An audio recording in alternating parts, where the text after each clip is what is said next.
సత్యధర్మ దర్శనం ప్రేక్షకులకి శుభస్వాగతం. అన్నపూర్ణాదేవి ఆలయం. ఒకసారి పార్వతీదేవి తన భర్త శివుని 3 కళ్ళను మూసేసింది. దీంతో ప్రపంచమంతా అంధకారంతో నిండిపోయింది. పార్వతి తన సొగసైన రంగు గౌరీ రూపం కోల్పోయింది. ఆమె తన గౌరీ రూపాన్ని తిరిగి పొందేందుకు శివుని సహాయం కోరింది. వారణాసిలో అన్నం, ఆహారం దానం చేయమని శివుడు కోరాడు.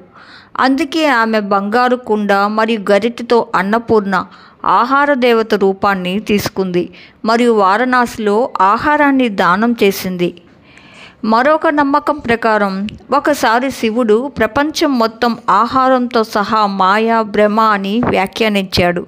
ఆహార దేవత అయిన పార్వతికి కోపం వచ్చింది.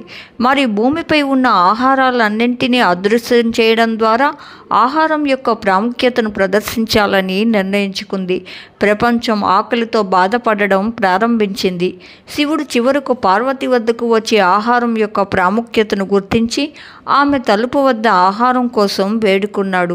పార్వతి సంతోషించి శివుడికి తన చేతులతో ఆహారాన్ని సమర్పించి తన భక్తుల కోసం వారణాసిలో వంటగదిని తయారు చేసింది. ప్రస్తుతం ఉన్న అన్నపూర్ణ మందిరాన్ని 18వ శతాబ్దంలో మరాఠా పీష్వా బాజీరావు గారు నిర్మించారు.